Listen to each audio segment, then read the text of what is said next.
They called them the keepers of the world. Not priests exactly, not kings, not philosophers, though they were all of these things. They were the Druids. And for centuries they held the spiritual, intellectual, and judicial heart of a civilization that most people today know almost nothing about. This is the story of what Britain was actually like when the Druids walked among its forests, its hill forts, and its sacred groves. It is stranger, richer, and more human than you have ever been told. Stand at the edge of a forest in what we now call Anglesey, in northwest Wales, sometime around 60 BCE. The sea is grey and cold behind you. The trees ahead are ancient oak, their bark thick with moss, their roots clutching the earth like fingers. Smoke rises from somewhere inside the canopy. You can hear voices, low and rhythmic, reciting something in a language that has been spoken on this island for over 1,000 years. You are standing at the threshold of the most sacred site in all of Britain. The Romans will eventually march across the water and burn it to the ground, but right now it breathes. Britain in the Iron Age was not a wilderness populated by painted savages. It was a complex, layered society of competing tribal kingdoms, sophisticated agricultural systems, long-distance trade networks, and a rich intellectual tradition carried in the minds of men and women who had spent 20 years or more in training. The people who lived here built massive hill forts that housed thousands. They crafted metalwork of extraordinary beauty. They worshipped at rivers and springs and in the shadowed interiors of forests. They had law, poetry, medicine, and astronomy. What they did not have was writing, at least not for their sacred knowledge, and that absence is one of the reasons we have spent so long misunderstanding them. The Druids were not a separate race, or a mysterious guild that appeared from nowhere. They were members of the Celtic-speaking peoples who had been living in Britain since at least the 8th century BCE, part of a broader cultural world that stretched from Ireland in the west to Anatolia in the east. The word Druid itself is thought by many scholars to come from two roots, meaning oak and knowledge. The oak knowers, the ones who understood the deep structure of the world through the lens of the natural world around them. Julius Caesar, who fought against Celtic peoples in Gaul and wrote extensively about their customs, described the Druids as one of two honored classes in Celtic society, alongside the warrior nobility. He said they held authority over religious rites, presided over sacrifices, settled disputes, and oversaw the education of the young. He also said their training lasted up to 20 years. 20 years. Think about that number. A modern doctoral program takes 4 to 7 years. A Druid in training was expected to memorize an enormous body of oral literature, to learn the movements of celestial bodies, to understand natural philosophy and the properties of plants, to master the law, to develop skill in poetry and music, and to cultivate a deep understanding of the boundaries between the living world and whatever lay beyond it. This was not superstition. This was one of the most rigorous intellectual traditions in the ancient world. And it was happening on this cold, green island. At the same time the Romans were building their republic, the Greeks were writing their tragedies, and the Chinese were laying the foundations of Confucian thought. Let us walk into the world they inhabited. Let us begin at dawn, because that is where their day began. The morning in Iron Age Britain smells of peat smoke and wet earth. Before the sun has fully risen, before the birds have finished their first chorus, there are people already moving through the settlement. This is Maiden Castle, in what is now Dorset in southern England, one of the largest hill forts ever built anywhere in Europe. At its peak, this single structure covers 47 acres and is ringed by a series of massive earthwork ramparts, some of them reaching 20 meters in height. Inside those ramparts, roughly 2,000 to 3,000 people live their daily lives. They wake now to the smell of the fire being stoked back to life in the central hearth of their roundhouses. The roundhouse is the signature domestic architecture of Iron Age Britain.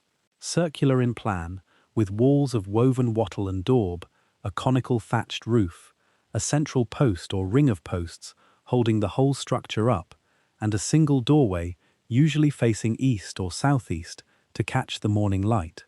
The doorway faces the sunrise deliberately, Orientation matters deeply to these people. The interior of a roundhouse is a single circular room, but it is not undifferentiated space. The fire at the center dominates everything. Around it, life is organized in concentric rings of activity. Nearest the fire is where cooking happens, where the family gathers to eat, where the youngest children sleep on warm nights. Further from the fire, where the light is dimmer and the air cooler, are sleeping areas defined by wooden partitions or animal skins hung from ropes. Storage is built into the structure itself, in pits dug into the floor and sealed with clay stoppers, or in clay pots stacked along the walls. Grain, dried meat, cheese, root vegetables, hazelnuts, dried herbs. The economy of the roundhouse is an economy of preservation, of storing summer's abundance against winter's cruelty. Excavations at sites like Danebury Hill Fort in Hampshire have revealed hundreds of these storage pits, many of them containing not just food remains but deliberate deposits of animal bones, placed at specific positions within the pit before it was sealed. These deposits are almost certainly ritual in nature. Even the storage of grain was not a purely practical act. The woman who lives here, and we should be clear that women in Iron Age Britain held significantly more autonomy than their Roman or later medieval counterparts, rises before her husband. She is perhaps 30 years old, which in this world makes her middle-aged in terms of life experience, though not necessarily in terms of years remaining. She wears a wool tunic, pinned at the shoulder, with a bronze brooch, a long skirt of woven wool dyed with plant materials, possibly weld or wode, producing shades of yellow and blue. Her hair is elaborately braided. Hair was a significant social signifier in Iron Age Celtic culture. Elaborate hairstyles indicated status, and the application of lime to hair to lighten or stiffen it was practiced widely, a detail confirmed by Roman observers who remarked with some shock at the Celtic fashion of using lime to turn hair white or spiky. She has jewelry, glass beads, an amber pendant, possibly a twisted metal torque around her wrist, if her family has the means. The torque, that magnificent twisted metal collar, worn at the throat, or around the neck, or arm, is one of the defining objects of this culture, found in graves from Scotland to the Danube. She begins by reviving the fire, then sets a clay pot over it to heat water.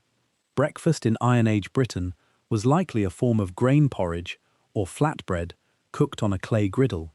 Excavated grain samples from sites across Britain show that emmer and spelt wheat, barley and rye were all cultivated.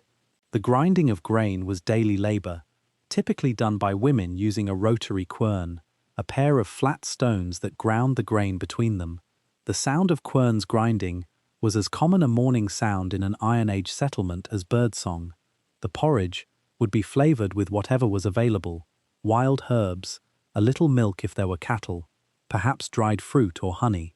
Honey was precious. Bees were kept, and their hives were considered sacred in some traditions. The bees themselves sometimes described in later Celtic mythology as messengers between this world and the other. While breakfast is being prepared, the settlement is coming alive around her. The hill fort at Maiden Castle is not a military camp, but a community, a town by any reasonable definition. There are craft specialists here, potters and metal workers, leather workers and weavers, bone workers who turn animal bones into tools and ornaments. There are merchants who trade within the hill fort and with communities outside it. There are farmers who maintain fields on the slopes below the ramparts, and herders who move cattle and sheep through the landscape according to a seasonal rhythm that has been practiced here for generations. There are children running between the roundhouses, dogs following them. There are elders sitting near doorways, watching. And somewhere in the settlement, in a structure set slightly apart from the ordinary domestic buildings, perhaps near a spring or a large tree, there is the person whose presence gives this entire world its spiritual architecture: the Druid. We do not know exactly what a Druid's daily life looked like in the intimate detail we can reconstruct for the ordinary farmer or warrior. Our evidence is frustratingly indirect. The Greek and Roman sources who wrote about them were outsiders, often hostile or sensationalist, writing for audiences who found the Celtic peoples exotic and sometimes frightening. The later Irish and Welsh texts that preserve some fragments of Druidic practice were written down by Christian monks centuries after the old religion had been suppressed, filtered through multiple layers of cultural translation. What we can do is piece together a picture from these sources, combined with archaeology, landscape analysis, and what we know about analogous traditions in other pre-literate societies around the world. The Druid was probably among the first to rise and the last to sleep. The day began with observation, watching the sky, reading the behavior of birds and animals, attending to whatever the natural world was communicating. This was not superstition. It was a sophisticated practice of environmental attention, the accumulation over decades of training of a detailed knowledge base about what natural signs actually preceded particular events. Bird behavior does change before storms. Certain plants flower in correspondence with specific temperature and moisture conditions. The night sky tells you where you are in the year with extraordinary precision. The Druid was an expert reader of these systems. They were also a healer. The Celtic word for what we might translate as medicine and what we might translate as magic was often the same word. Plants were gathered at specific times, prepared in specific ways, applied according to a body of knowledge that was empirically derived, even if it was expressed in mythological and ritual language. Archaeological finds of plant material at ritual sites confirm that specific plants were gathered and used. Mistletoe, the famous Druidic plant, cut from oak trees with a golden sickle in the account given by Pliny the Elder, was indeed a significant plant in the Celtic world. Pliny describes a ceremony in which white-robed Druids climbed the oak, cut the mistletoe, and caught it in a white cloth before it touched the ground. Whether this specific ceremony happened exactly as Pliny describes it, we cannot say with certainty. What we can say is that mistletoe was botanically significant, that oak trees were sacred, and that the combination of the two was considered a powerful omen. The legal and judicial role of the Druid was perhaps the most practically important in everyday life. Celtic law was oral law, memorized and transmitted by specialists, and the Druids were those specialists. Caesar tells us that when disputes arose between individuals or between communities, the Druids adjudicated. Their decisions were binding. Refusal to accept a Druidic judgment resulted in the most severe penalty available in this society: exclusion from sacrifices. This was not merely a religious punishment. In a world where communal ritual was the social glue that held communities together, where participation in sacrifice was participation in the fundamental act of relationship between the human world and the divine, exclusion was a form of social death.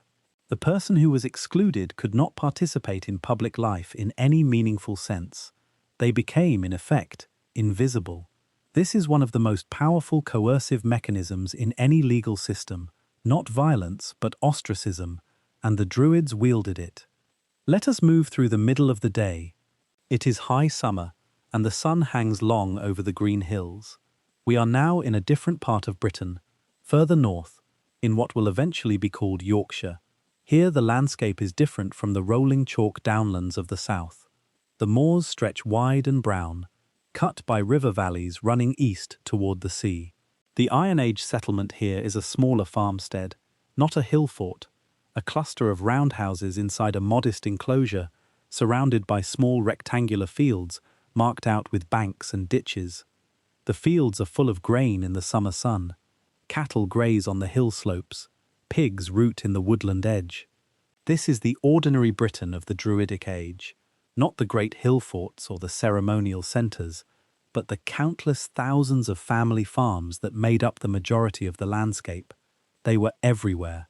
Modern aerial photography and LiDAR surveys of the British landscape reveal that virtually every piece of suitable agricultural land in Iron Age Britain was being used. The countryside was not wild, it was managed, farmed, organised. The population of Britain in the Iron Age has been estimated at around 2 million people, comparable to a large modern city, but spread across the entire island.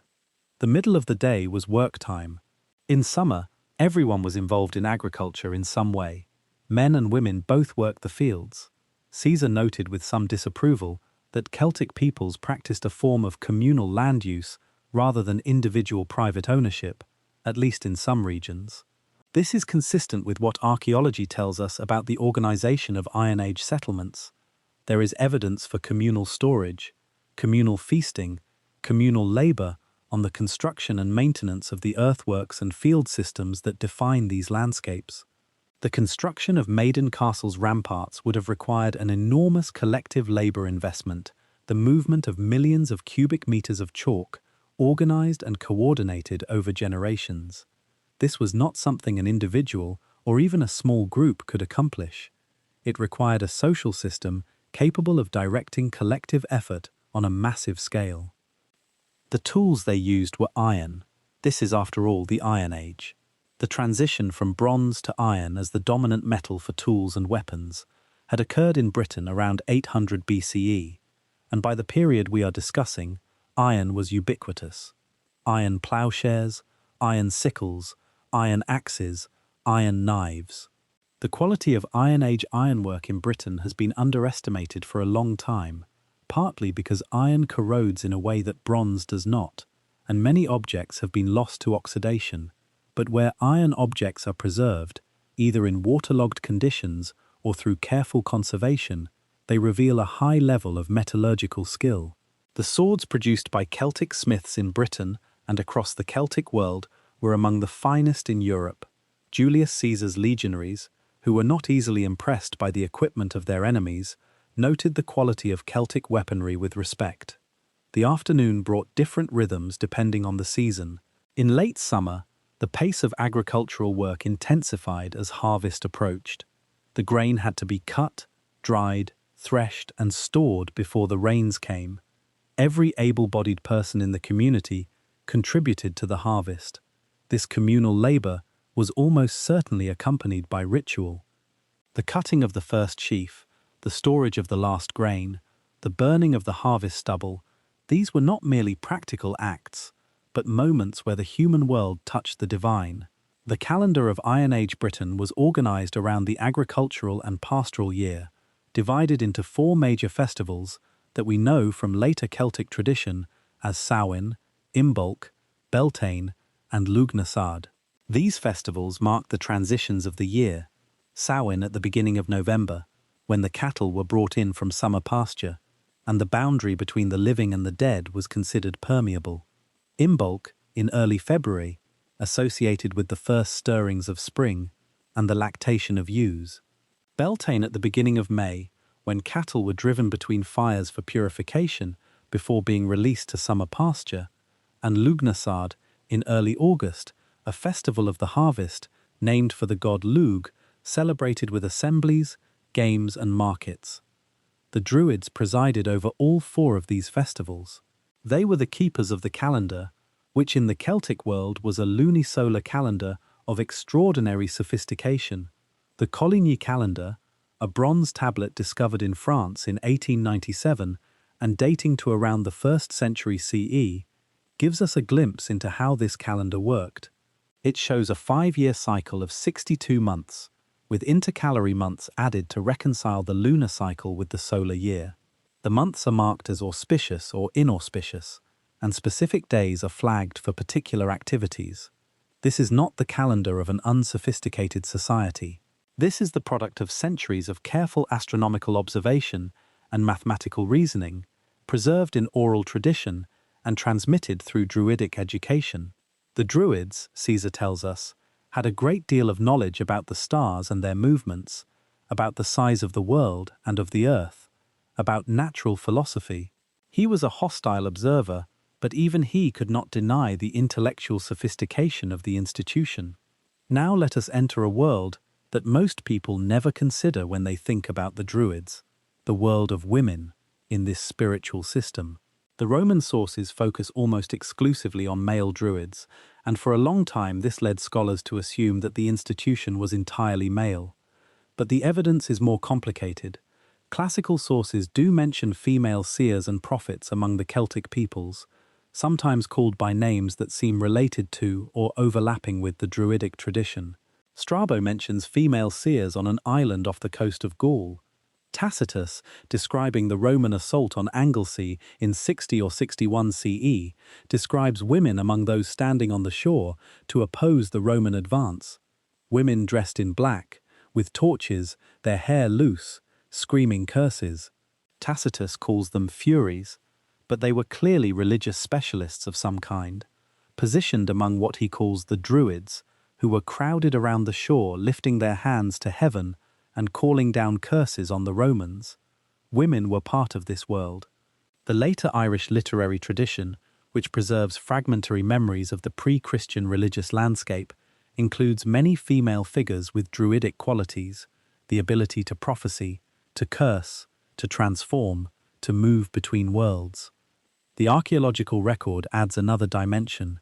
The Vix burial, discovered in France in 1953 and dating to around 480 BCE, contains the remains of a woman of high status, buried with a massive Greek bronze crater, the largest known from the ancient world, along with gold jewelry of extraordinary quality.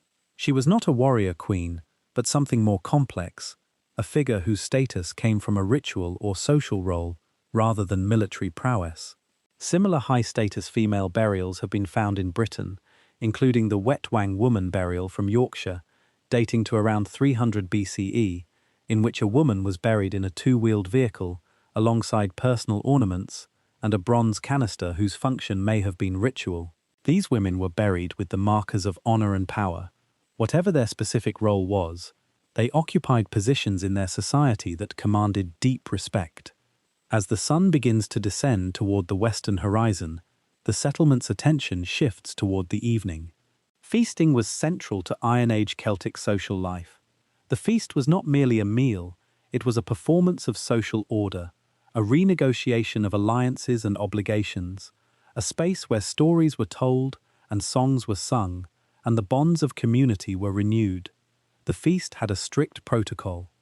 The position in which you sat at a feast, the portion of meat you received, whether you were served before or after someone else, these things were deeply meaningful.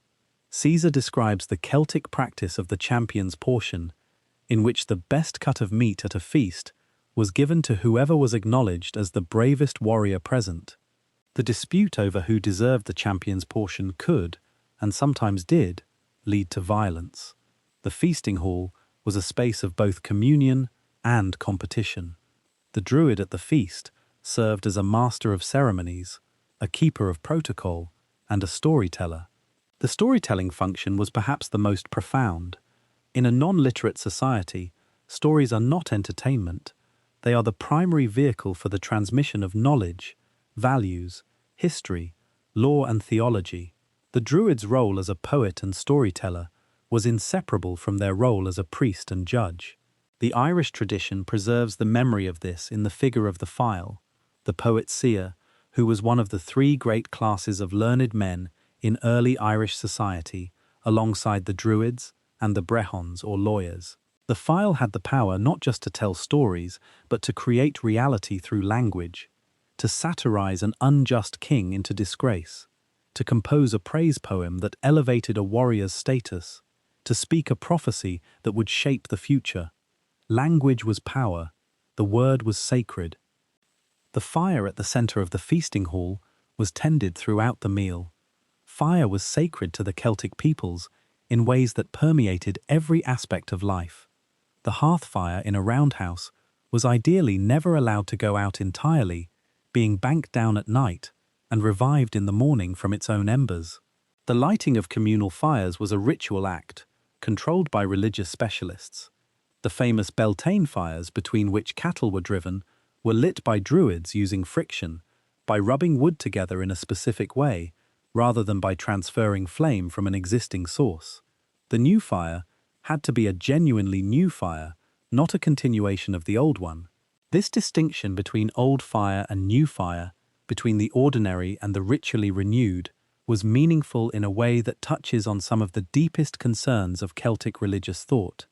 The idea that the world had to be constantly renewed, that the relationship between the human and the divine required constant maintenance through ritual action. Let us pause here And consider something that surprises almost everyone who learns it. The Druids did not build Stonehenge. This is one of the most persistent misconceptions about both Stonehenge and the Druids, and it is worth addressing directly. Stonehenge was built in multiple phases between approximately 3000 BCE and 1500 BCE. The Druids, as a distinct institution within the Celtic cultural world, did not emerge until roughly the first millennium BCE at the earliest. By the time the Druids were active as the historical and archaeological record describes them, Stonehenge had been standing unused, or at least differently used, for somewhere between 500 and 1,000 years. The association between Druids and Stonehenge is an 18th century invention, popularized by antiquarians like John Aubrey and William Stukeley, who were working at a time when almost nothing was understood about British prehistory. The real Druids were connected to a different set of sacred spaces: the sacred groves, the river deposits, the shrine sites that archaeology is only now beginning to map in detail. One such site is Flag Fen, near Peterborough in eastern England. Here, at the edge of the ancient fenland, Iron Age and earlier Bronze Age people constructed a massive timber platform over the water and deposited in the surrounding channel an enormous quantity of objects: swords, spears, tools, jewelry, pins, and combs. Over 3,000 metal objects have been recovered from this site, spanning more than 1,000 years of use. They were not lost accidentally. They were placed in the water deliberately, often broken or bent before deposition, removed from the world of human use, and given to whatever power inhabited the water. The practice of deliberately depositing objects in water, bending or breaking them first, is one of the most consistent features of Iron Age Britain and the broader Celtic world. Rivers, lakes, bogs, and springs received enormous quantities of material across centuries of practice. The most famous example is the River Thames, from which a staggering number of Iron Age metalwork objects have been recovered, including some of the finest artistic achievements of the period: the Battersea Shield, the Waterloo Helmet, the Wandsworth Roundel. These extraordinary pieces of bronze craftsmanship were not lost in battle or dropped in transit. They were placed in the river as offerings. What were they offering to? The Celtic world was populated by a vast number of divine beings, few of them resembling the anthropomorphic gods of Greek and Roman religion. Many were local: the genius of a particular spring, the power inhabiting a specific mountain or grove. Some were more widely venerated: Lugh, the master of all skills; the Dagda, the good god who possessed a cauldron of abundance; Brigid, the goddess of poetry, healing, and smithcraft; the Morrigan, the crow goddess associated with fate and battle. The relationship between these divine beings and the human world was one of continuous reciprocal exchange. The gods gave fertility, health, victory in battle, good weather, and abundance of harvest. Humans gave offerings, objects of value, food, sometimes animals, and in certain contexts, described by the ancient sources and debated by modern scholars, possibly human beings. The question of human sacrifice in the Druidic world is one of the most contested in the field. The ancient sources, particularly Caesar and Strabo, describe the Druids conducting large-scale human sacrifices, famously in wicker enclosures shaped like human figures, filled with people and set alight. Modern scholars are deeply skeptical of these accounts, not because they doubt that human sacrifice could have occurred in the Celtic world, but because the Wicker Man description in particular has the quality of propaganda rather than reportage. Caesar was justifying his conquest of Gaul to a Roman audience. Describing the Gauls and Britons as engaging in barbaric sacrificial practices was a useful rhetorical move. What the archaeology actually shows is more ambiguous. There are bodies in bogs across northern Europe, from Ireland to Denmark, that show signs of violent death and appear to have been deliberately placed in the bog rather than buried in ordinary ways. Lindoman, discovered in Cheshire in 1984, died sometime in the late Iron Age from a combination of blow to the head, strangulation, and throat cutting. He was in good physical condition before he died, was well nourished, and his last meal included a flatbread made from multiple grain types and some plant materials. He may have been a victim of sacrifice. He may have been an executed criminal. He may have been the victim of a ritual killing associated with a crisis in the community, a drought, or a military defeat. We do not know. The bog preserves his body, but not the meaning attached to his death. What we can say with more confidence is that ritual killing, if it occurred, was not the defining feature of Druidic practice that the Roman sources made it appear. The defining features were knowledge, law, poetry, and the maintenance of relationship between the human and divine worlds. The Druids were specialists in crossing boundaries, between the tribe and its god, between the living and the dead, between this world and the other world, that Celtic cosmology placed variously underground, beneath the sea, or in the west beyond the horizon. The Irish tradition calls this other world by many names: Tir na Nog, the land of eternal youth; the Sidhe, the hollow hills; the Blessed Isles. It was not a realm of punishment but of abundance, a place where the dead feasted and played games and waited to be reborn. Reincarnation was a central tenet of Druidic belief, according to both Caesar and other ancient sources. The soul did not simply cease to exist at death, it passed through and returned. Caesar says this belief made the Celts fearless in battle because death was not a final ending but a transition. Whether this is exactly right or not, the cosmological framework is consistent with what later Celtic literature suggests about attitudes toward death and the other world. The education of a Druid began, according to the sources, in childhood. Young people were selected or presented themselves for Druidic training at an early age and entered into a system of apprenticeship that could last 20 years. This training was conducted entirely orally.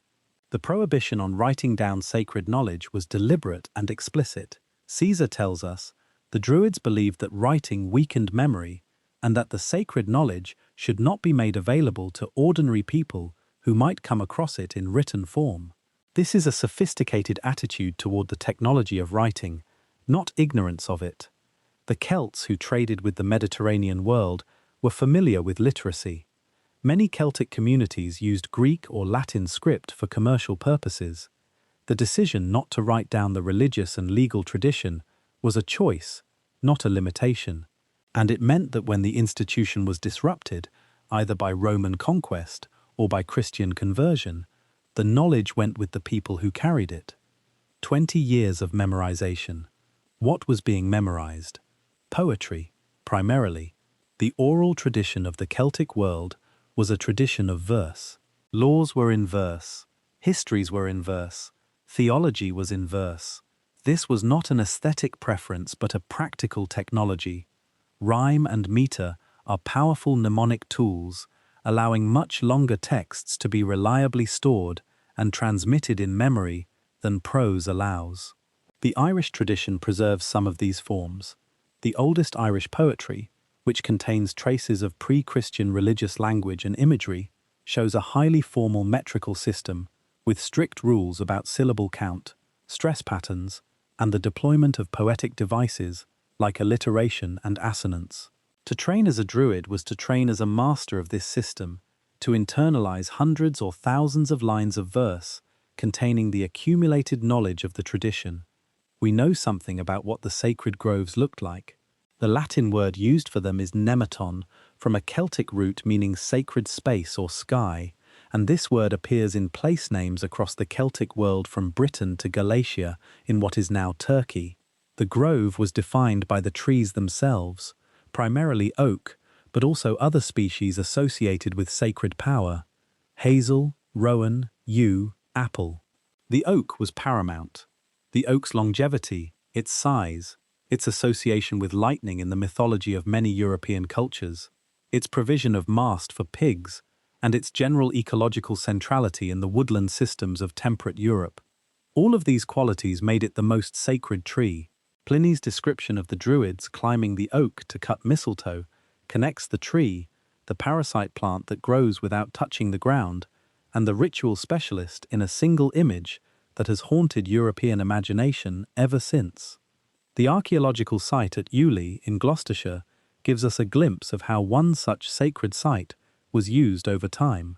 A hilltop site in the Cotswolds, Ely was the location of a Neolithic tomb, then a Bronze Age ceremonial site, and then in the Iron Age, a place of intensive ritual activity that continued through the Roman period and into the early Christian era. Objects deposited at Ely include animal bones, miniature model objects, and eventually Roman period curse tablets, thin sheets of lead inscribed with requests to the divine power of the place to punish enemies or right wrongs. The continuity of sacred use at sites like this, from the Neolithic through the Iron Age and into the Roman period, suggests that the Druids were not introducing sacred geography to Britain, but inheriting it, maintaining and reinterpreting a relationship with specific places in the landscape that was already ancient when they arrived. The hill forts themselves may have had a sacred dimension beyond their obvious defensive and administrative functions. The enormous investment of labor in their construction, the care with which their entrances were designed, the presence of pit deposits and other ritual features within them, the discovery at some sites of human remains deposited in ways that suggest ritual rather than ordinary burial, all of this points to the hill fort as a place of more than just practical use. Danebury Hill Fort in Hampshire has been extensively excavated by Barry Cunliffe and his team over decades of fieldwork, and the results are remarkable. Danebury shows evidence for intensive occupation from around 600 BCE to around 100 BCE, with a complex internal organization that includes zones for storage, zones for craft production, and zones that may have had a specifically ceremonial function. The pit deposits at Danebury are extraordinary in their variety and in what they reveal about the ritual life of the community. Animals were sacrificed, and portions of them placed in the storage pits. Human bodies or body parts were also sometimes deposited in pits, in ways that were clearly deliberate and clearly meaningful. The line between food storage and ritual deposit was not clearly drawn. Everything was embedded in a cosmological system. Let us think about warriors for a moment, because the Druids existed in a warrior society and their relationship with the warrior class was fundamental to understanding their role. Celtic society in Iron Age Britain was not uniformly warlike in the sense of constant organized warfare, but it was a society in which military prowess was a primary marker of masculine status, in which raiding between communities was a normal part of economic and political life, and in which weapons were among the most significant material objects a person could own. The practice of depositing weapons in water, which we have already discussed, was partly a recognition of weapons as objects of divine power. A sword was not merely a tool for killing, it was a focus of accumulated prestige, of spiritual force, of relationship with the warrior deities. To give a sword to the river was to acknowledge that the sword's power ultimately derived from a source beyond the human. The warrior's relationship with the Druid was complex. On one hand, the Druid had authority over the warrior in legal and religious matters. On the other hand, the warrior needed the Druid's blessing before entering battle, needed the Druid's skill in prophecy to know whether the battle could be won, needed the Druid to perform the sacrifices and rituals that would secure divine favor. The two classes were interdependent, and the tension between them must have been a constant feature of Iron Age political life. Caesar describes a case in which the Druids across Gaul gathered at a particular location each year to settle disputes, and great numbers of people with grievances came to them for judgment. This suggests an institution that had authority over the warrior nobility, not just over ordinary people. The chariot was another point of intersection between the warrior class and the sacred. Chariots appear in Celtic myth as the vehicles of gods and heroes. They appear in the archaeological record as objects of enormous prestige, buried with high-status individuals and deposited at sacred sites.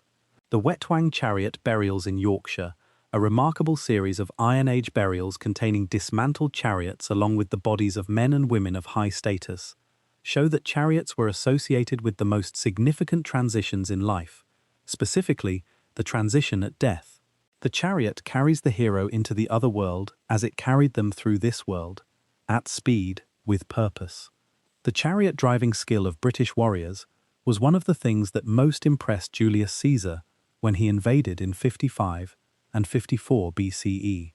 He describes in his account of the British campaigns how the Britons drove their chariots at speed across rough terrain, jumping down to fight on foot and then leaping back aboard, using the chariot's mobility for hit-and-run tactics that his infantry found difficult to counter.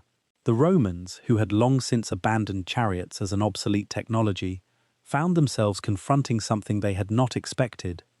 Medicine in the Druidic world was a complex blend of the empirical and the ritual. The Druids were herbalists of considerable skill.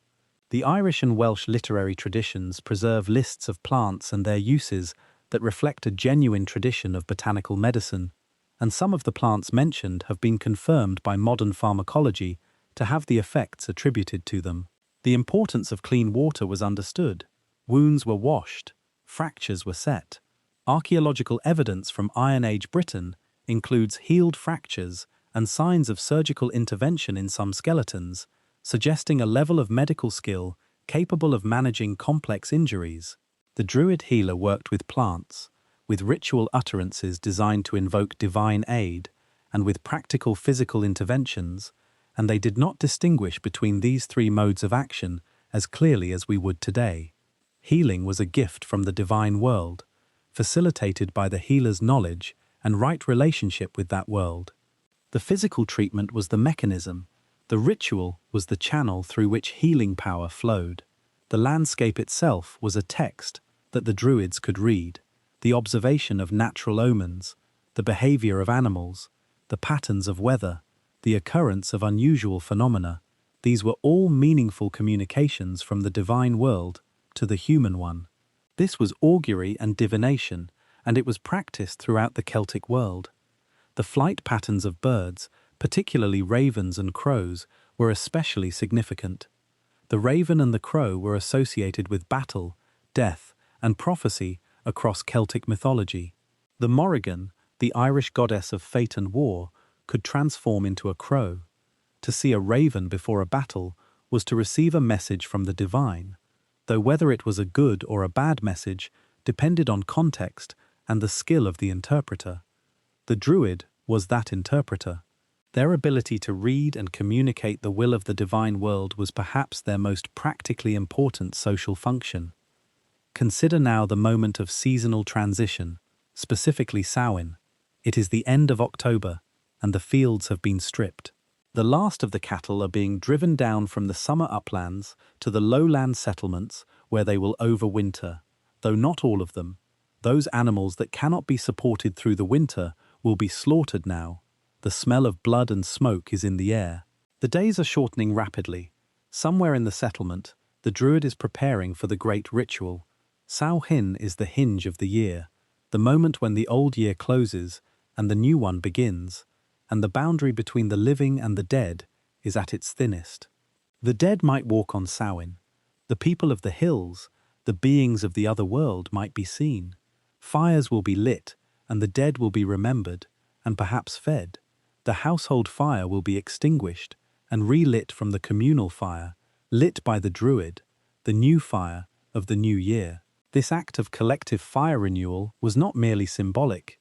It was a recreation of the world, a restarting of the fundamental processes that sustained life. The Feast of Samhain included the slaughtered cattle, of course. The feast at the turning of the year was an occasion for the community to come together, to tell the stories of the dead who were being honored, to look back at the year that was ending and forward to the year that was beginning. The Druids spoke. What did they say? We cannot know the exact words, but we can infer the shape of what they said from the traditions that survived into Christian Ireland and Wales in fragmented form. They would have spoken of the cycles of the world, of the turning of the year, of the relationship between the living and the dead, of the obligations that the living owed to their ancestors and to the divine world. They would have recited genealogies, those great chains of ancestor names that connected the living to their origins and defined their place in the social order. They would have praised the heroes of the community and perhaps told the stories of the mythological cycles, the great narratives that explained how the world came to be and how it continued to function. The myth of the Cauldron of Plenty is one such story. In its various forms across Celtic tradition, a divine cauldron exists that can revive the dead, provide inexhaustible food, or grant wisdom. The real-world's version of this cauldron was the great feasting cauldron that stood at the center of the communal feast. Archaeological finds of enormous bronze cauldrons, some of them capable of holding hundreds of liters, confirm that these objects were real and that they were central to communal feasting. The Gundestrup cauldron, found in a Danish bog and dating to around the 1st century BCE, is decorated with scenes from Celtic mythology that include a figure immersing a human body in a cauldron, almost certainly a scene of magical revival. The cauldron was the vessel of transformation, of abundance, of the power that converted raw resources into communal sustenance. It was a sacred object as well as a practical one. Now the Romans are coming. This is the reality that transforms everything.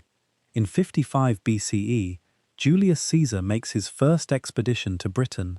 It is not a conquest but a reconnaissance in force, a demonstration of Roman power and a gathering of intelligence about this mysterious island at the edge of the known world. He comes back in 54 BCE with a larger force and penetrates further inland, crossing the Thames and defeating a coalition led by the British king Cassivellaunus. But he does not stay.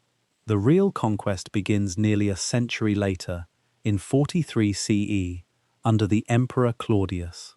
Within a few decades, Roman legions control the south and east of Britain. The northwest, including Wales and the Scottish lowlands, will take longer. The far north of Scotland will never be fully conquered.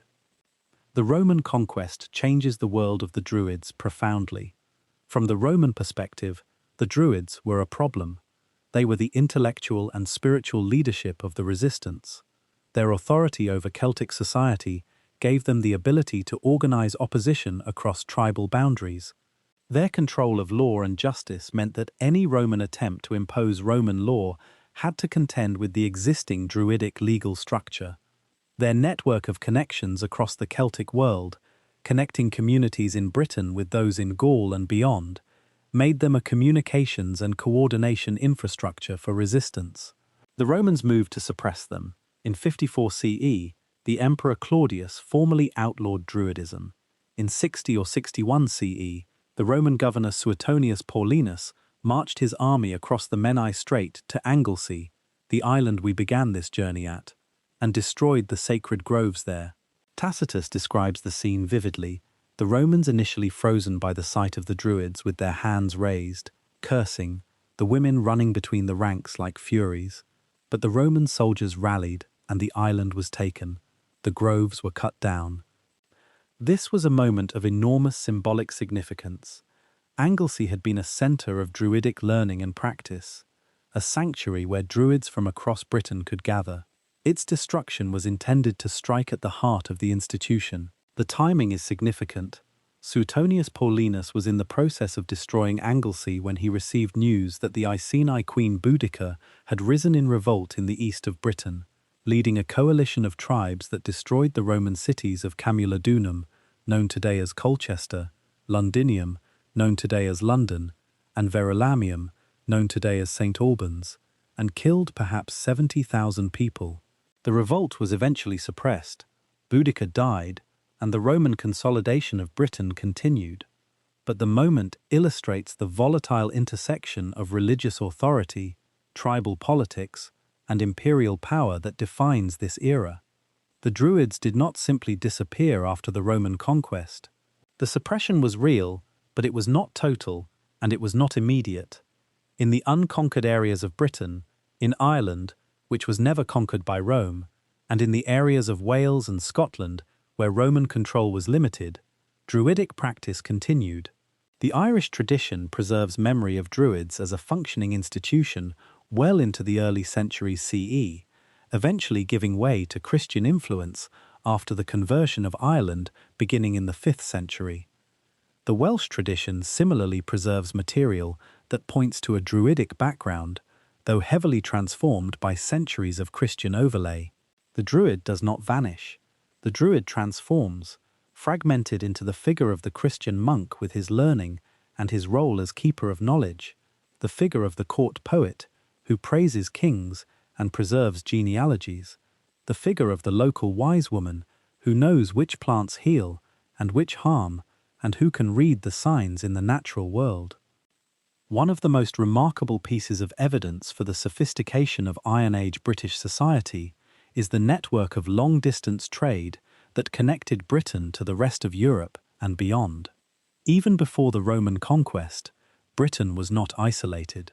Finds of Mediterranean pottery, Greek and Roman coins, wine amphorae, and other imported goods at Iron Age sites in southern Britain show that trading connections with the Mediterranean world were active and significant. Tin from Cornwall was exported to the Mediterranean. Iron from the Forest of Dean was traded. British cattle, slaves, hunting dogs, and grain were all listed by ancient sources as exports. The famous Dobunni, a tribe of the Cotswolds, produced coins that show sophisticated artistic and symbolic programs, drawing on both local Celtic traditions and influences from across the Channel. The Iron Age world of Britain was cosmopolitan in ways that are easily forgotten. The coin evidence is particularly striking. Celtic coinage begins in Britain around the 2nd century BCE, adapted from Greek and Macedonian prototypes, but rapidly developing into distinctly local forms. British Iron Age coins feature designs of astonishing complexity and abstraction, horses broken into their component geometric elements and reassembled in ways that suggest both artistic freedom and deep symbolic coding, human heads, whose features are dispersed across the coin face in non-naturalistic arrangements, patterns of interlocking spirals and curves that encode information we can no longer fully read. These coins were not primarily economic objects in the way we think of money today.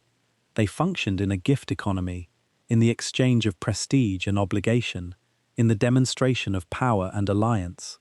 The control of coin production was a statement of sovereignty, and the imagery on the coins was a statement of cosmological alignment, a declaration of where this community stood in relation to the divine world.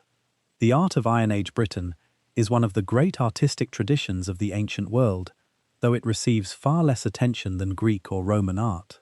The Celtic Latène style, which reaches its peak in Britain between around 300 BCE and 100 CE, is characterized by flowing curvilinear designs, triskelies and spirals that seem to be in motion, zoomorphic and anthropomorphic elements that emerge from and dissolve back into abstract pattern, mirror images and symmetries that reward close attention and a tendency to embed multiple meanings and perspectives in a single composition. The Witham shield, the Desborough mirror, the Battersea shield, these objects are as sophisticated, as intentional, and as visually powerful as anything produced in the ancient world. The craftspeople who made them were masters of metalwork, of design, and of a visual language that communicated things that the verbal tradition also communicated: the permeability of boundaries, the interpenetration of the natural and the divine, the constant flux and transformation that characterized the Celtic vision of the world. And what of the ordinary person at the end of the day, the farmer who has spent the day in the fields, the craftsperson who has been working leather or clay or metal? As the fire burns low and the children are settled, what do they know of the Druids and the great cosmological systems that those specialists maintain? They know a great deal in the way that ordinary people in any traditional society know a great deal about the religious system that structures their world without being specialists in it. They know the festivals and their obligations. They know the names of the local divine powers and what they demand. They know the proper way to propitiate the spirit of the spring where they get their water, and to speak rightly when they cut the first branch of the sacred oak. They know the stories, because the stories are told at every feast and at every family gathering, repeated until they are as familiar as the landscape itself. They know that the Druid is the specialist in all of this, the person who has the full knowledge and the right relationship with the divine world, and that the Druid's authority is real and consequential. If they have a dispute with a neighbor that cannot be resolved within the family, it is the Druid they will go to. If they are ill and the ordinary remedies have not worked, it is the Druid's knowledge they will seek. If they are frightened about what the next year holds, it is the Druid who can read the signs and tell them what is coming. This is the ordinary relationship between a complex religious institution and the people it serves. It is not so different, in its structure, from the relationship between a medieval parish priest and their congregation, or between a rabbi and a Jewish community, or between a Brahmin scholar and the people who live in the village where they study and teach. The specialist holds the knowledge and performs the rites. The community provides the support and recognizes the authority. Both sides need each other. The system works because everyone participates in the same cosmological framework, the same understanding of how the world is structured and what it demands. Britain in the age of the Druids was a world of mist and firelight, of extraordinary craftsmanship and rigorous intellectual tradition, of seasonal rhythm and sacred geography, of a spiritual system whose depth and sophistication we are only beginning to properly appreciate. It was not a primitive world. It was a different world, organized according to different priorities and different understandings of what mattered, but one fully as complex, as meaningful, and as human as any other. The oak trees that sheltered the sacred groves are gone now, or rather, they have grown old and been replaced by their descendants many times over. The hill forts are still there, grass-covered and magnificent on their ridgelines, visited by walkers and archaeologists, but no longer housing the communities that built them. The rivers and lakes still receive, sometimes, the accidental offering of a lost coin or a dropped tool, though not the deliberate gifts of bronze swords that once gleamed in the dark water. The calendar has changed. The festivals, some of them, have survived in transformed shapes. Samhain became Halloween, Imbolc became Candlemas, and then St. Bridget's Day. Beltane survived in Scottish folk tradition into the 20th century. Lugnasad became Lammas in the Christian agricultural calendar. The Druids themselves, in a curious twist of history, have had a revival. The 18th and 19th century romanticization of the Druids, which produced all those paintings of white-robed figures at Stonehenge that have no historical basis, also produced something else, a genuine popular engagement with the idea of a British spiritual tradition rooted in the land and in the natural world. The modern Druid revival, which includes both romantic orders that trace their lineage back to the 18th century and contemporary practitioners who make no claim to historical continuity but who find meaning in the Celtic spiritual inheritance, has spread from Britain across the world. It is a complicated inheritance, full of misunderstandings and romanticizations, and modern additions that have nothing to do with ancient practice. But it is also a real expression of something that the actual Druids understood very well: the human need to find meaning in the cycles of the natural world, to mark the turning of the year, to maintain relationship with what lies beyond the ordinary.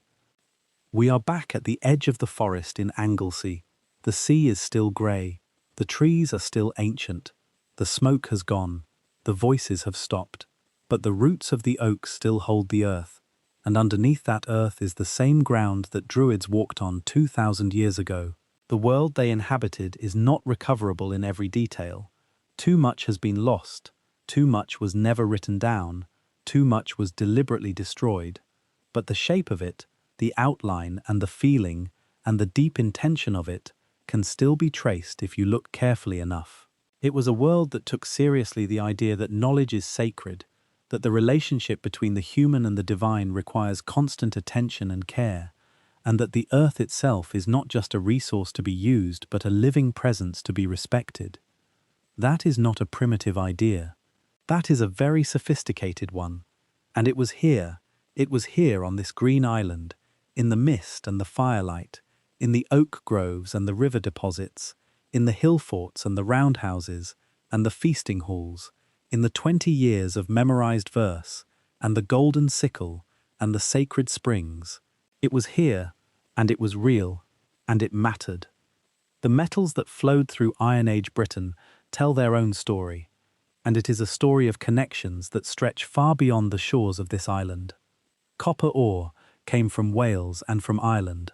Tin came from Cornwall, the ancient Cassiterides, the Tin Islands as the Greeks called them, a place so mythologized in the ancient world that some later writers doubted it actually existed. It did exist. The tin mines of Cornwall were working when the Phoenicians first reached these shores, seeking the raw material for bronze, without which the Mediterranean bronze industry could not function. This trade is one of the great overlooked connections in ancient history. The peoples of the far northwest of Europe, the ancestors of those who would later be called Celts, and whose spiritual life would be maintained by the Druids, were supplying a critical resource to the civilizations that would one day send their armies to conquer them. The exchange was not one-directional. Mediterranean goods flowed back north along the trade routes. Greek pottery has been found at Iron Age sites in southern Britain. Mediterranean wine was imported in large quantities, as the discovery of amphorae sherds at numerous sites confirms. The taste for Mediterranean wine among the Celtic elite was noted by ancient observers and has been confirmed by archaeology. This was not a case of cultural imperialism, of Mediterranean goods forcing their way into reluctant societies. The Celtic elites actively sought these goods and incorporated them into their own prestige economy. The great bronze crater from the Vix burial that we mentioned earlier, the largest known from the ancient world, was almost certainly a gift or trade item that travelled north from a Greek production centre to the grave of a Celtic woman of high status in what is now Burgundy. Similar patterns appear in Britain. The desire for wine was real, and the Druids who presided over the feasting culture in which wine was consumed were not threatened by this foreign luxury. They incorporated it into existing ritual frameworks. The feasting culture of Iron Age Britain is worth dwelling on further because it provides such a rich window into social structure and daily life. We know from both literary sources and archaeology that feasting was a primary mechanism for the distribution of wealth in Celtic society. A successful king or chief was expected to be generous, to host feasts at which their followers were fed and rewarded, to maintain the cycle of gift and obligation that held the warrior society together. The Druid was present at these feasts not just as a presider over ritual, but as a monitor of social behavior, ensuring that the protocol was followed and that disputes that arose in the heightened emotional atmosphere of the feast were handled correctly. Music was central to the feast. The Celts had a rich musical tradition. The carnix, a war trumpet with a bell shaped like a snarling animal head, has been reconstructed from archaeological finds and is one of the most evocative sounds imaginable, a deep, rasping bellow that the Roman armies heard approaching them across the battlefields of Britain and Gaul. But the carnix was for war and for public ceremony. At the feast, the instruments were gentler: lyres, harps, pipes. The lyre player at the feast was the bard, the poet-musician, who was part of the same learned class as the druid, though positioned differently within it. The bard's role was to perform the praise poetry that cemented the reputation of the host, to sing the genealogies that connected the feasting company to their heroic ancestors, to tell the stories that had been told at every feast for generations. The bard was the living memory of the community, the vessel in which the past was preserved and transmitted. Irish literary tradition preserves a hierarchy of poetic grades, the Philid, that gives us a sense of how the learned class was structured. At the lowest level were poets in training who had mastered a limited number of verse forms and a limited repertoire of stories. At the highest level was the Ollum, the master poet, who had spent 12 years or more in training and had mastered hundreds of verse forms, could compose in any of the major genres, and knew the complete mythological and historical tradition of their people. The Ollum was entitled to travel with a retinue, to be entertained at the expense of any king through whose territory they passed, and to receive substantial gifts in exchange for their compositions. This was not a marginal or poorly rewarded position. The master poet was among the most powerful individuals in Celtic society. The training of a poet-seer involved not just the memorization of texts, but the cultivation of specific states of consciousness.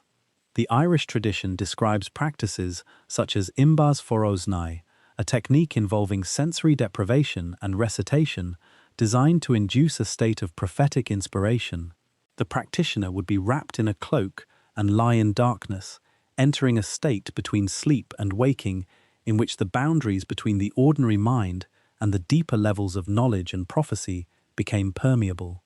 Whether we interpret this in religious terms as genuine contact with the divine, or in psychological terms as a technique for accessing deep unconscious knowledge, the practice is consistent with similar traditions in shamanic cultures around the world. The Druid and the shaman share significant structural features. Both are specialists in crossing the boundary between the ordinary world and an unseen world of power and knowledge. Both use altered states of consciousness as tools of their practice. Both serve as intermediaries between their community and the forces that govern the community's well-being. The Irish satire tradition shows another dimension of the poet's power. Satire in the Celtic world was not merely ridicule, it was believed to have genuine physical effects. A well-composed satire could cause blemishes to appear on the face of its target, could strip away their honor, could, in extreme cases, destroy them entirely. This belief in the power of the word to harm as well as to heal is consistent with a broader Celtic understanding of language as a technology of real effect in the world, not merely a system of representation. The Druid who spoke the curse over an enemy before battle was not performing a psychological trick. They were using the genuine power of language, of the vibration of voice and word in the sacred grove, to affect the outcome of events in the world. This is magic, by our definition. It was technology by theirs. The question of how people in Iron Age Britain understood illness and death is one that archaeology is beginning to answer with increasing sophistication. Analysis of skeletal remains from Iron Age cemeteries shows a population that was generally well-nourished by comparison with later medieval populations, though with significant levels of dental decay, joint disease, and traumatic injury. Life expectancy at birth was low by modern standards, dragged down by high infant and child mortality, but adults who survived childhood could expect to live into their 50s or 60s. The evidence for medical intervention includes healed fractures that were set correctly, suggesting that the practical management of injury was competent. There are even cases that seem to suggest surgical trepanning, the drilling of holes in the skull, which in some cases shows bone regrowth, indicating the patient survived the procedure. How did the Druid healer approach illness? The tradition that survives in later Irish texts describes a system in which illness was understood to have multiple possible causes. Natural causes, analogous to what we would recognize as biological processes. Supernatural causes, involving the action of hostile beings or the violation of taboos. And social causes, involving the disruption of relationships between the individual and their community, or between the community and the divine world. The appropriate treatment depended on the diagnosis of the cause. For natural causes, herbs and physical treatments. For supernatural causes, ritual intervention. For social causes, the restoration of right relationship, which might involve apology, restitution, sacrifice, or some combination of all three. This is a sophisticated etiological framework, not a simple superstition. The herbs themselves were a remarkable pharmacopoeia. We can reconstruct something of it from the later Irish and Welsh herbals, from archaeological plant remains, and from what Roman observers noted about Celtic medical practice. Meadowsweet, which contains salicylates related to aspirin, was gathered and used medicinally. Willow bark, with similar properties, was well known. Valerian was used for its sedative qualities, plantain for wounds, yarrow to stop bleeding, elderberry for fever. The materia medica of the Celtic healer was empirically derived over centuries of observation and trial, encoded in verse, and transmitted through the oral tradition.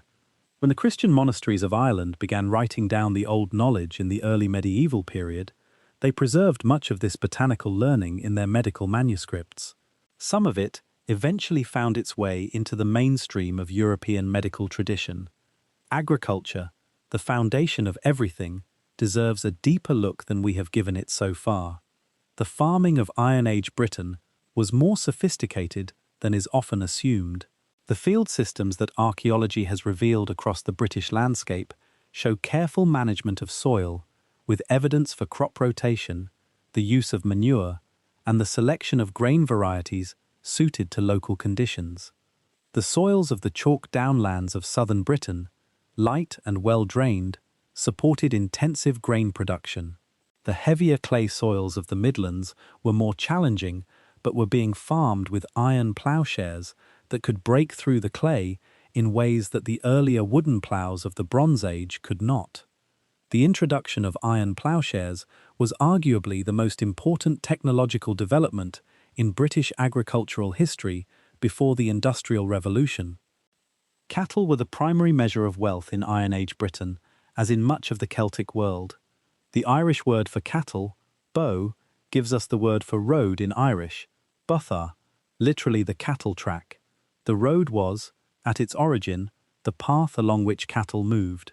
Cattle were not just food but currency, the medium through which wealth was stored, displayed, exchanged, and inherited. A man's wealth was counted in cattle. Raids to steal cattle and counter-raids to recover them were a normal part of the economic and political life of the period. The great Irish epic The Táin Bó Cúailnge, the cattle raid of Cooley, in which an army marches to steal a famous brown bull, preserves a mythologized memory of this cattle-raiding culture.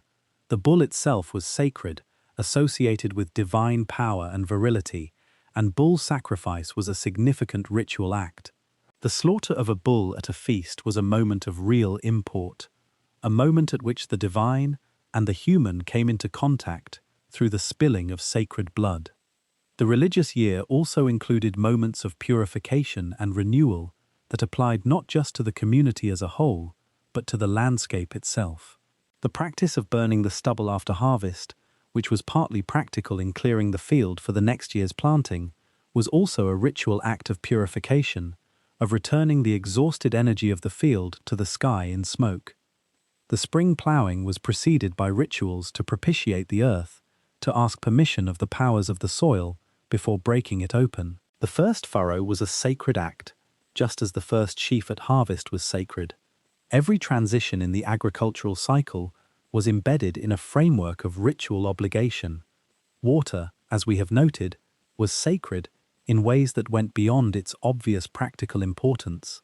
Britain is a wet island, shaped by rain and river, and the people who lived here for thousands of years before the Roman arrival developed a deep and complex relationship with water as a source of both physical sustenance and divine power. Springs, where water emerges from underground, were particularly sacred. The spring at Bath, which Romans called Aquae Sulis, was a sacred site long before the Romans arrived and built their elaborate bath complex over it. The Celtic name for the deity of the spring was Sulis, and the Romans pragmatically incorporated her into their own religious framework by identifying her with Minerva. The practice of throwing objects into the spring as offerings continued throughout the Roman period, and the collection of curse tablets from Bath, over 130 of them inscribed on lead sheets and thrown into the sacred spring, gives us a fascinating direct window into the concerns of ordinary people in the Roman-British period. These concerns were recognizably human: stolen property, unfaithful partners, business disputes, physical ailments. The people who wrote these curses were asking Sulis Minerva to punish those who had wronged them, to afflict the thief with illness until they returned the stolen cloak, to bring misfortune on the person who had cheated in a deal. The invocation of divine power in the service of personal grievances is a very ancient practice, and the Bath tablets show it operating in a period of cultural transition, where Celtic and Roman religious frameworks were blending rather than replacing each other outright. The Druids had been suppressed, but the sacred spring was still receiving offerings. The power of place was stronger than the power of empire. The sky was as important as the earth and water. The Druids were astronomers, as we have noted, but their astronomy was not abstract. It was immediately practical and deeply sacred. The movements of the sun, the moon, the planets, and the stars marked the divisions of the sacred calendar and indicated the proper times for planting, harvesting, sacrificing, traveling, fighting, and resting. The solstices were observed, the equinoxes noted, the movements of the moon tracked through its 29.5-day cycle. The planet Venus, visible as the morning or evening star, was significant across many ancient cultures. The appearance of comets, or unusual celestial events, was interpreted as communication from the divine world about coming events in the human world. Iron Age Britons built structures aligned to celestial events. The stone circles and standing stones of the Neolithic and Bronze Age, which preceded the Druids by centuries but remained as features of the landscape they inhabited, were themselves often aligned to solstice sunrises or sunsets, to the rising points of significant stars, to the patterns of the moon's movement over its 18-year cycle. Whether the Druids actively used these older monuments is a matter of debate, but they certainly lived among them and were aware of them. The landscape of prehistoric Britain is not a landscape of random ruins. It is a mapped and meaningful geography in which certain places were understood to be nodes of power, intersections between the human world and what lay beyond it. The tradition of the sacred journey, the pilgrimage, appears in the Celtic world in forms that are hard to disentangle from ordinary travel, but that seem to involve deliberate movement through meaningful landscape toward a sacred destination. The great assemblies that Celtic tradition records, the Irish Onach and the Welsh Cymanfa, were held at specific sacred sites on specific occasions in the sacred calendar, and the journey to them was part of the experience. People travelled significant distances to attend these assemblies, which combined the functions of religious festival, law court, market, athletic competition, and political gathering. The Druid was at the centre of these events, presiding over the legal proceedings, conducting the sacrifices, managing the performance of the sacred stories and songs. The assembly was the most visible expression of the Druidic institution's reach into the life of the community. The relationship between the Druids and death deserves its own careful consideration. In a culture that believed in reincarnation and in the continuity of the self, through death and beyond, the management of dying and the dead was a Druidic responsibility of great importance. The proper conduct of funeral rites determined the smooth passage of the dead person's soul from this world to the next. Improper burial, or failure to perform the necessary rites, could trap the soul in an uncomfortable in-between state, making it potentially dangerous to the living. The wide variety of burial practices found in Iron Age Britain, inhumation and cremation, burial with grave goods and without, burial in cemeteries and in isolated locations, burial in settlement areas and in special enclosures, reflects both regional variation and possibly variation in the status and circumstances of the deceased. The most elaborate Iron Age burials in Britain, the chariot burials of Yorkshire, the weapon burials of southern Britain, the mirror burials that appear in several regions, were certainly the tombs of individuals of high status. The grave goods were not merely markers of wealth, they were equipment for the afterlife, tools and ornaments that the dead person would need in the other world. The weapons buried with warriors were weapons that would serve them in the other world's battles. The mirrors buried with high-status women were objects whose reflective surface may have had a divinatory or liminal function, the mirror as a portal between worlds, reflecting not just the face of the living, but the faces of the dead. The cauldrons that appear in some burials are otherworld cauldrons, vessels of transformation that would serve the dead in the abundance of the blessed realm. The yew tree, as sacred as the oak, and associated specifically with death and regeneration, grew at many burial sites. The yew's extreme longevity, some yew trees in Britain are genuinely ancient, well over 1,000 years old, and in a few cases potentially several thousand, made it a living bridge between the past and the present, between the dead and the living. Its evergreen nature made it a symbol of life persisting through death. Its extreme toxicity, every part of it except the red aril around the seed is poisonous, made it a plant of power, a plant that embodied the dangerous and transformative aspect of the divine.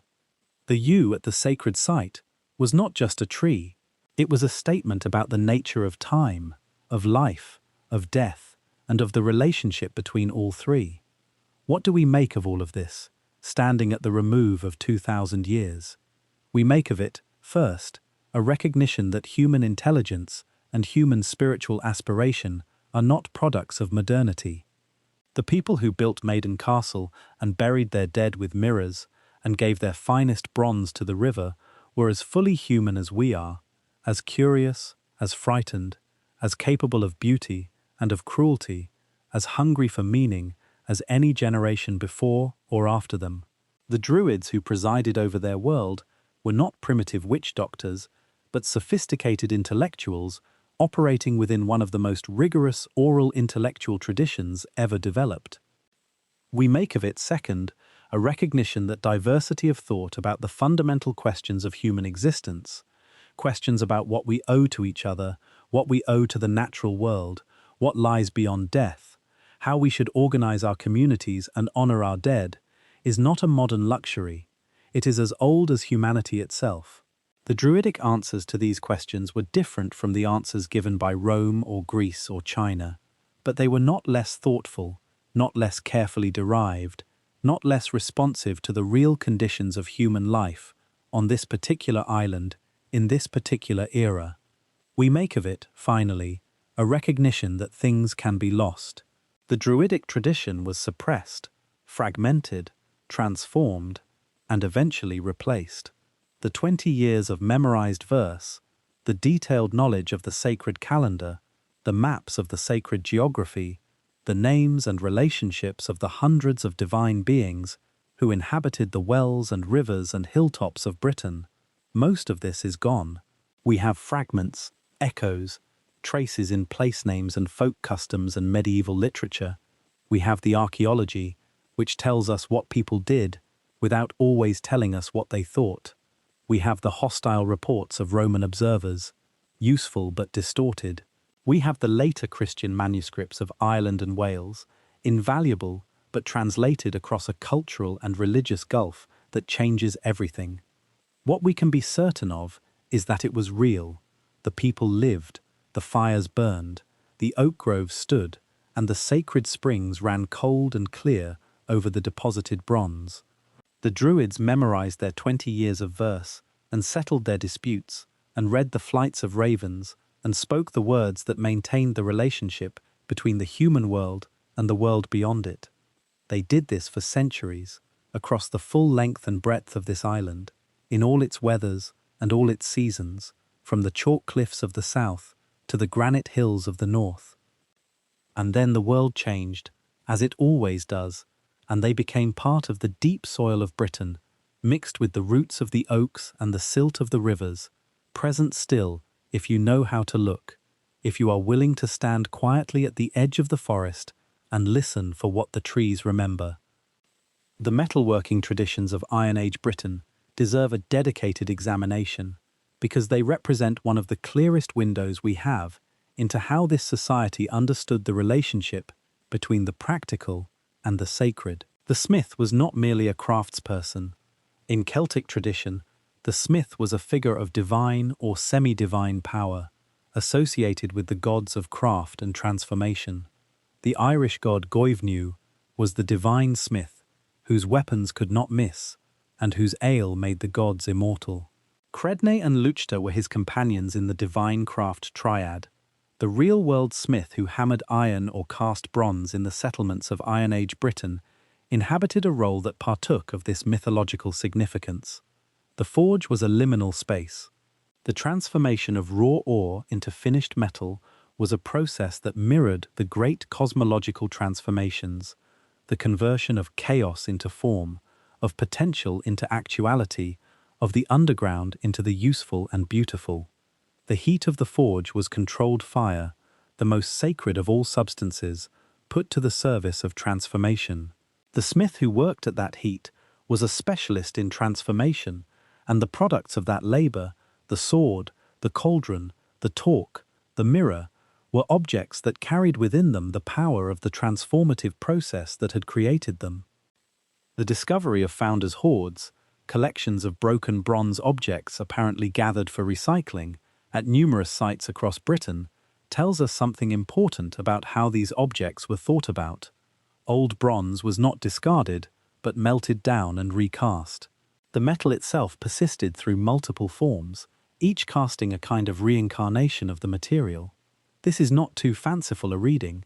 In a culture that believed in the reincarnation of souls, the reincarnation of matter through smelting and recasting would have had genuine resonance. The bronze in the sword was the same bronze that had been in the cauldron before and might become a brooch after. The material world participated in the same cycle of transformation that the spiritual world underwent. The glass beads found at Iron Age sites across Britain are another marker of sophistication and connection. Glass was not produced in Britain in the Iron Age but was imported, initially from the Mediterranean and later from specialized workshops in Gaul. The brilliant blues and yellows of Iron Age glass beads, the intricate spiral and wave patterns that decorate some of them, show an aesthetic sensibility that valued both color and complexity. These beads were not cheap trinkets but prestige items that traveled through exchange networks before ending up as grave goods in a Yorkshire burial or as offerings in a Cotswold spring. The woman who wore a necklace of blue glass beads in Iron Age Britain was wearing a piece of a network that connected her to craftspeople and traders across the width of Europe. The horse was another dimension of this world that we have not fully explored. The horse in Celtic culture was sacred, associated with sovereignty and speed and the divine. The goddess Epona, depicted riding a horse, was one of the most widely venerated deities in the Celtic world, the only Celtic goddess to receive official cult status in Rome. Horses were bred with care, and their quality was a mark of status. The horse gear found in high-status burials, the bronze bits and turrets and chariot fittings, often decorated with the flowing latene style, shows that the equipment of horses was as carefully decorated as personal jewelry. To ride a good horse with fine equipment was to be visibly aligned with the divine. Horse racing and riding contests were probably features of the great assemblies. The Irish tradition records athletic competitions at the major festivals, running races, wrestling, ball games, and horse races. These were not purely athletic events but ritual competitions in which the outcome was an indicator of divine favor and the winner received not just a prize but a kind of sacred validation. The Druid who oversaw these competitions was not just a sports official. They were reading the divine will in the outcome and communicating that reading to the assembled community. The bog bodies, those remarkable and disturbing individuals preserved by the chemistry of the peat bogs across northern Europe, give us our most intimate access to the physical reality of individual people in the Iron Age and the centuries around it. We have already mentioned Lindo Man, but there are others. Tolland Man from Denmark, the most famous of all bog bodies, died by hanging sometime around the 4th century BCE. His face is so well preserved that he has been photographed and studied in extraordinary detail. He was a mature man, probably in his 30s or 40s, well-nourished, with stubble on his chin, suggesting he had not shaved in a day or two before his death. His last meal was a gruel of barley and various wild plant seeds. He was hanged with a braided leather noose, which was still around his neck when he was found in 1950. Whether he was a sacrifice, an executed criminal, or something else entirely, we cannot say with certainty. What we can say is that his death was deliberate and managed, not accidental. Someone put him in that bog and left him there. The bog itself, in Celtic thought, was a liminal space, neither solid nor liquid, neither this world nor the other, a boundary zone where the normal rules did not apply. To place a body in the bog was to commit it to the boundary, to give it to the in-between. If these individuals were sacrifices, their placement in the bog made theological sense within a system that understood the bog as a portal between worlds. If they were executed criminals, their placement in the bog may have been intended to prevent their souls from finding their way to the other world, to leave them stranded at the boundary as a punishment extending beyond death. The ambiguity is appropriate for objects deposited at a place of ambiguity. The oral literature that the Druids memorized and transmitted would have included creation myths, cosmological narratives about how the world came to be and what sustained it, as well as the more specific mythological cycles we have glimpses of in later Irish and Welsh literature. The Irish cycle of the Tuatha De Danann, the divine people who preceded the Gaels in Ireland and retreated to the Sidhe, the fairy mounds, when the Gaels arrived, preserves what appears to be a transformed memory of a pre-Christian Irish pantheon. The Welsh Mabinogion, that extraordinary collection of medieval Welsh tales, contains material that reaches back into a pre-Christian mythological world, the enchanted otherworld of Annion, the shape-shifting characters whose transformations carry cosmological significance, the cauldrons that revive the dead. These are not simple folk tales. They are the fragmented, Christianized remnants of a mythological tradition that was once maintained by specialists who spent 20 years in its memorization. What would it have felt like to hear these stories told in their original context, in the firelight of the feasting hall, by a master bard who knew the complete tradition? The experience would have been nothing like reading a text. The voice, the music, the movement of the performer, the responsive presence of the assembled community, the particular night, the particular season, the particular moment in the sacred calendar, all of these contributed to an experience of total immersion in the mythological world. The boundary between the story and the present moment would have been much more permeable than it is for us reading a book. The hero of the story was present in the hall. The events of the myth were happening now, or rather were always happening, in the eternal present of the sacred time that ritual created. This is what the Druids understood that we have largely lost: the capacity to create sacred time, moments when the ordinary flow of events is interrupted and something of deeper significance becomes present. Every culture has its versions of this experience, its rituals and ceremonies that mark time as different from the ordinary. But in the Druidic world, the technology for creating sacred time was extraordinarily well developed, maintained by specialists of extraordinary training and skill, woven into every aspect of daily life through the sacred calendar, the orientation of the roundhouse, the management of the fire, the protocol of the feast, the treatment of the dead, the proper way to approach a sacred spring. Britain itself, the island, was understood to be a sacred place. The later Welsh tradition preserves a name for Britain that translates roughly as the Island of the Mighty or the Isle of Prydain, understood as a place of divine power and ancient significance. The surrounding sea was not a barrier but a boundary, a sacred margin that set this island apart from the mainland and gave it a particular character. The Druids of Britain were considered, according to Caesar, to be the most authoritative teachers of the Druidic tradition, and students came from Gaul to Britain specifically to study under the most learned of the British Druids. This was not mere geography. Britain, this green island at the edge of the known world, was understood to be a place where the boundaries between the human and the divine were particularly thin, where the other world was particularly close. That understanding was maintained and transmitted by the Druids for as long as the institution endured. The legacy of the Druidic world in the subsequent history of Britain is deeper than is often recognized. When Christianity came to Britain and Ireland, it did not find a blank slate. It found a sophisticated religious and intellectual culture that had been in place for centuries. The remarkable flowering of Irish and Welsh Christianity in the 5th, 6th and 7th centuries, the great monasteries of Iona, Lindisfarne, Clonmacnoise, the tradition of the Celtic Church, with its distinctive practices and its extraordinary scholarship, can only be understood against the background of the Druidic tradition that preceded and in many ways shaped it. The Irish monks who produced the Book of Kells in the 8th or 9th century were working in a tradition of intricate, abstract, zoomorphic ornament that descended directly from the Latène artistic tradition of the Iron Age. The spirals and interlace of the Lindisfarne Gospels are the spirals and interlace of Iron Age metalwork, transformed but recognizable.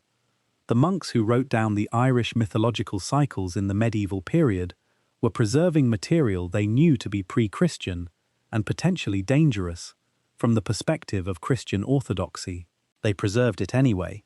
The tradition was too important to lose, too much a part of the cultural identity of the people they served, too densely woven into the fabric of Irish and Welsh culture to be simply abandoned. So the old stories were given Christian frames. The Tuatha De Danann became fallen angels or ancient peoples rather than gods. The Druids in the tales became magicians or wise men. The sacred sites acquired Christian saints, and their holy wells replaced the old sacred springs with a different theology, but the same basic form. Underneath the Christian surface, the old structure persisted. The holy wells are still visited. The sacred trees are still decorated with offerings. The turning of the seasons is still felt, even by people who have no conscious awareness of the calendar the Druids maintained. Something that was encoded so deeply into the cultural DNA of these islands that it survived conquest, conversion, industrialization, and globalization, a sensitivity to place, to season, to the non-human world, to the idea that the landscape is not merely a backdrop to human activity, but a participant in it.